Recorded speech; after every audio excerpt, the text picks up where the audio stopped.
بسم اللہ الرحمن الرحیم لن ینال اللہ لحومها ولا دماؤها ولکن ینالہ التقوی منکم۔ تو وہ داتا ہے کہ دینے کے لیے در تیری رحمت کے ہیں ہر دم کھلے۔ بہت سے لوگ ایسے ہیں جو نماز پڑھتے ہیں، ان میں سے بہت سے ایسے بھی ہیں جو جماعت کا اہتمام فرماتے ہیں، لیکن اس کے باوجود ایسی بری طرح پڑھتے ہیں کہ وہ نماز بجائے اس کے ثواب و اجر کا سبب ہو، ناقص ہونے کی وجہ سے منہ پر مار دی جاتی ہے۔ گو نہ پڑھنے سے یہ بھی بہتر ہے، کیونکہ نہ پڑھنے کی صورت میں جو عذاب ہے وہ بہت زیادہ سخت ہے، اور اس صورت میں یہ ہوا کہ وہ قابل قبول نہ ہو اور منہ پر پھینک کر مار دی گئی، اس پر کوئی ثواب نہ ہوا۔ لیکن نہ پڑھنے میں جس درجہ کی نافرمانی اور نخوت ہوئی وہ تو اس صورت میں نہ ہوگی۔ البتہ یہ مناسب ہے کہ جب آدمی وقت خرچ کرے، کاروبار چھوڑے، مشقت اٹھائے، تو اس کی کوشش کرنی چاہیے کہ جتنی زیادہ سے زیادہ وزنی اور قیمتی پڑھ سکے اس میں کوتاہی نہ کرے۔ حق تعالی شانہ کا ارشاد ہے، گو وہ قربانی کے بارے میں ہے مگر احکام تو سارے ایک ہی ہیں۔ فرماتے ہیں لن ینال اللہ لحومها ولا دماؤها ولکن ینالہ التقوی منکم۔ نہ تو حق تعالی شانہ کے پاس ان کا گوشت پہنچتا ہے نہ ان کا خون، بلکہ اس کے پاس تو تمہارا تقوی اور اخلاص پہنچتا ہے۔ پس جس درجہ کا اخلاص ہوگا اسی درجہ کی مقبولیت ہوگی۔ حضرت معاذ رضی اللہ تعالی عنہ ارشاد فرماتے ہیں کہ حضور اقدس صلی اللہ علیہ وسلم نے جب مجھے یمن بھیجا تو میں نے آخری وصیت کی درخواست کی۔ حضور صلی اللہ علیہ وسلم نے ارشاد فرمایا کہ دین کے ہر کام میں اخلاص کا اہتمام کرنا، کہ اخلاص سے تھوڑا عمل بھی بہت کچھ ہے۔ حضرت ثوبان رضی اللہ تعالی عنہ کہتے ہیں میں نے حضور اقدس صلی اللہ علیہ وسلم کو یہ فرماتے ہوئے سنا، اخلاص والوں کے لیے خوشحالی ہو کہ وہ ہدایت کے چراغ ہیں، ان کی وجہ سے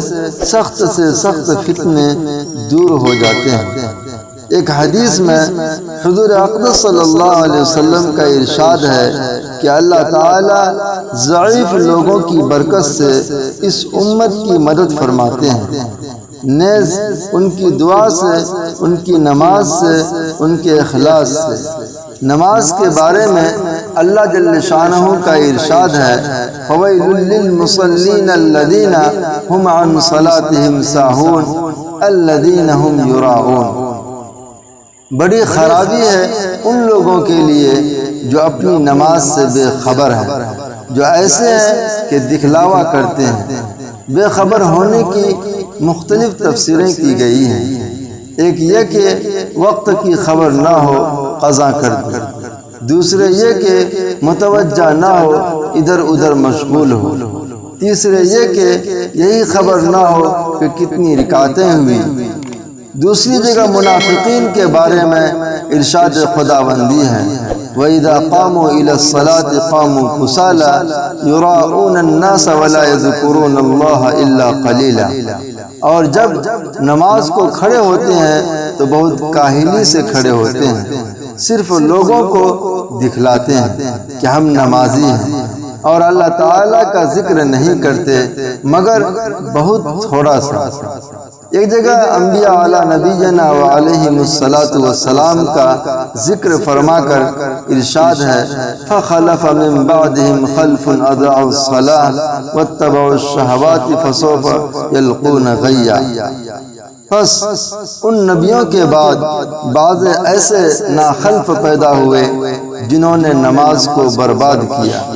اور خواہشات نفسانیہ کے پیچھے پڑ گئے، سو عن قریب آخرت میں خرابی دیکھیں گے۔ غی کا ترجمہ لغت میں گمراہی ہے، جس سے مراد آخرت کی خرابی اور ہلاکت ہے۔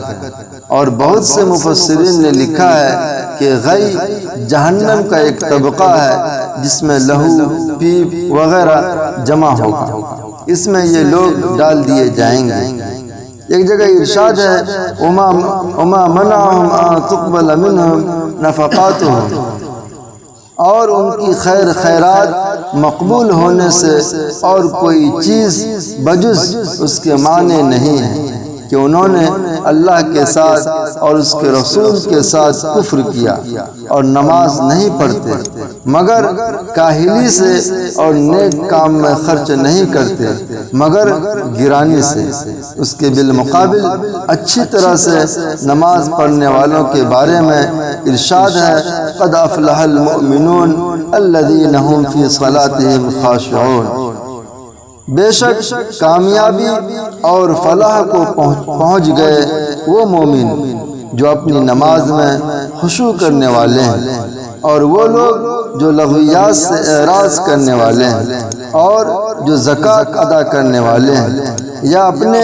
اخلاق کو درست کرنے والے ہیں، اور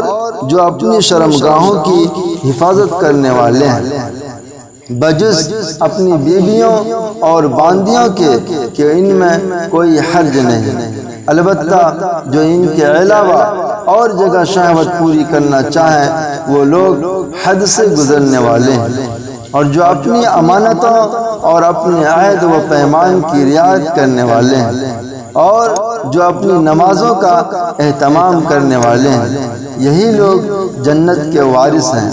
جو فردوس کے وارث بنیں گے اور ہمیشہ ہمیشہ کو اس میں رہیں گے۔ حدیث میں آیا ہے کہ فردوس جنت کا اعلیٰ اور افضل ترین حصہ ہے، وہاں سے جنت کی نہریں جاری ہوتی ہیں، اسی پر عرش الہی ہوگا۔ جب تم جنت کی دعا کیا کرو تو جنت الفردوس مانگا کرو۔ دوسری جگہ نماز کے بارے میں ارشاد الہی ہے وَإِنَّهَا لَكَبِيرَةٌ إِلَّا عَلَى الْخَاشِعِينَ الَّذِينَ يَظُنُّونَ أَنَّهُمْ مُلَاقُو رَبِّهِمْ وَأَنَّهُمْ إِلَيْهِ رَاجِعُونَ، بے شک نماز دشوار ہے مگر جن کے دلوں میں خشوع ہے ان پر کچھ بھی دشوار نہیں۔ یہ وہ لوگ ہیں جو اس کا خیال رکھتے ہیں کہ بلا شبہ وہ اپنے رب سے قیامت میں ملنے والے ہیں اور مرنے کے بعد اسی طرح لوٹ کر جانے والے ہیں۔ ایسے ہی لوگوں کی تعریف میں ایک جگہ ارشاد خداوندی ہے فی بیوت اذن اللہ ان ترفع ویذکر فیہا اسمہ، ایسے گھروں میں جن کے متعلق اللہ جل شانہ نے حکم فرما دیا کہ ان کا ادب کیا جائے، ان کو بلند کیا جائے، ان میں صبح شام اللہ کی تسبیح کرتے ہیں۔ ایسے لوگ جن کو اللہ کی یاد سے اور نماز کے قائم کرنے سے اور زکوٰۃ کے دینے سے نہ تو تجارت غافل کرتی ہے نہ خرید و فروخت غفلت میں ڈالتی ہے۔ وہ لوگ ایسے دن کی سختی سے ڈرتے ہیں جس دن دل اور آنکھیں الٹ پلٹ ہو جائیں گی، یعنی قیامت کا دن، اور وہ لوگ یہ سب کچھ اس لیے کرتے ہیں کہ اللہ جل شانہ ان کے نیک اعمال کا بدلہ ان کو عطا فرمائیں گے، اور بدلہ سے بھی بہت زیادہ انعامات اپنے فضل سے عطا فرمائیں، اور اللہ جل شانہ تو جس کو چاہتے ہیں بے شمار عطا فرما دیتے ہیں۔ تو وہ داتا ہے کہ دینے کے لیے در تیری رحمت کے ہیں ہر دم کھلے۔